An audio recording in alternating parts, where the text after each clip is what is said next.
आज हम बनाएंगे चूरमे का मोदक। उसके लिए गेहूं का आटा 1.5 कटोरी, और आटा अगर आपके पास में मोटा है तो ज़्यादा अच्छा रहेगा वो, और आधा कटोरी सूजी को मिक्स कर लेंगे और बीच में होल करके इसमें हम मोयन डाल देंगे। तो हमने इसमें 4 चम्मच ऑयल डाला है। अगर आप घी में बनाते हैं तो और भी टेस्टी ये लगेगा। और ये मिक्स कर लेंगे हम अच्छे से मोयन को, चारों तरफ से अच्छे से मिला के हम इसकी मुट्ठी बना के देखेंगे कि मोयन इसमें परफेक्ट है या नहीं। अगर आपकी मुट्ठी टूट रही है तो थोड़ा सा इसमें ऑयल और डाल सकते हैं आप। तो इस प्रकार हमारा ये आटा तैयार हो गया है। अब इसको हम हल्के गर्म पानी से कड़ा आटा लगाएंगे, और पानी आप इसको थोड़ा थोड़ा ही डालें।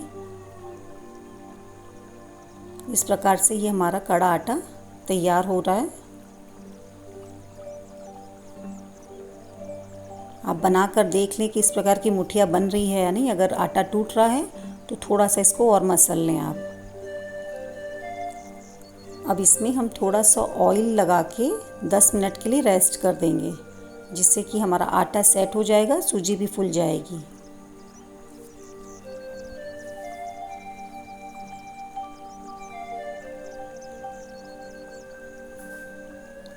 अब ये हमारा 10 मिनट बाद आटा सेट हो गया है और थोड़ा सा सॉफ्ट भी हो गया है। अब इसमें से हम थोड़ी सी लोई तोड़ेंगे और इस प्रकार से मुठियाँ बना लेंगे सारे आटे की। देखिए इस प्रकार से बनानी है, चारों ओर घुमा के या फिंगर से इस प्रकार से जोड़ लगा दें। तो मुठियाँ थोड़ी छोटी बनेगी तो अच्छे से हमारा ये सीख जाएगा, फ्राई हो जाएगा। ओवल शेप लेके आप इसको प्रेस कर दें फिंगर से। तो इस प्रकार से हमने सारी मुठिया को तैयार कर ली है।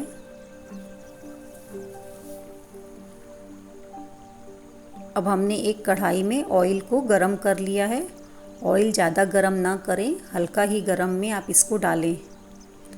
अगर ऑयल ज़्यादा गरम होगा तो ये बाहर से तो एकदम जल जाएगा, अंदर कच्चा हो जाएगा। तो इस प्रकार से आप मीडियम फ्लेम में ही इसको धीरे धीरे पकाएं।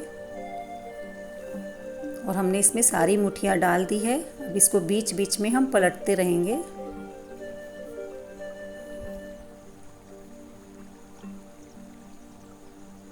थोड़ा सा कलर चेंज हो रहा है। अब हम इसको बादामी कलर आने तक इसको तलेंगे, जिससे हमारा चूरमा का कलर बहुत ही अच्छा आएगा।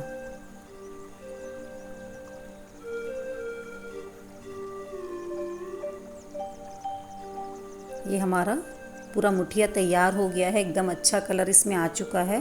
अब इसको हम एक प्लेट में निकाल लेंगे और इसको हम पहले ठंडा कर लेंगे, उसके बाद ही मिक्सी में इसको पीसेंगे। तो ठंडा करके हमने इसको मिक्सी के जार में पूरा क्रश करके डाल दिया इसको। अब इसको हम पीस लेंगे। पीसने से देखिए हमारा ये चूरमा एकदम रेडी हो गया है, अच्छे से हमारा ये पिसा गया है। अब इसको हम एक बोल में ट्रांसफ़र कर लेंगे।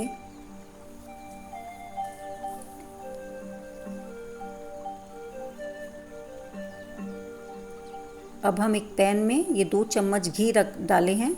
अब इसमें हम डाल देंगे गुड़। जितना हमने आटा लिया था उसी वाले कटोरी से आप 1.5 कटोरी गुड़ ले लें। गुड़ को आप कूट भी सकते हैं, नहीं तो ऐसे छोटी छोटी अगर गुड़ है तो ये घी में ही मेल्ट हो जाएगी। ये देखिए हमारी गुड़ पूरी ये मेल्ट हो चुकी है। अब ये हमारी अच्छे से ये पाक बन गया है इसका। और बीच में अगर गुठली हो तो आप इसको दबाते हुए प्रेस कर लें। अब इसमें हम ये पूरी अपनी गुड़ की चाशनी डालेंगे। इसमें हमने 2 चम्मच खसखस डाला है, और इसमें किशमिश डाल दिया हमने, ये बादाम डाला है हमने, काजू 4 से 5 को छोटे छोटे काट लिया हमने, ये चिरौंजी दाना, और ये हमने थोड़ी सी मिश्री डाली है। ड्राई फ्रूट्स आप अपने हिसाब से डाल सकते हो, कम ज़्यादा कर सकते हो, ये ऑप्शनल है पूरी तरह से। अब इसको मिक्स कर देंगे। अब ये जो हमने गुड़ वाली चाशनी बनाई है, अब हम इसमें मिक्स कर देंगे।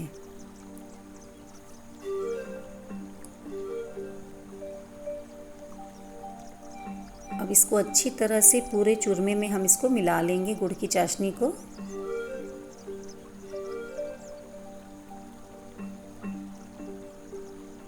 ये चारों तरफ से हमारा अच्छे से मिक्स हो गया है।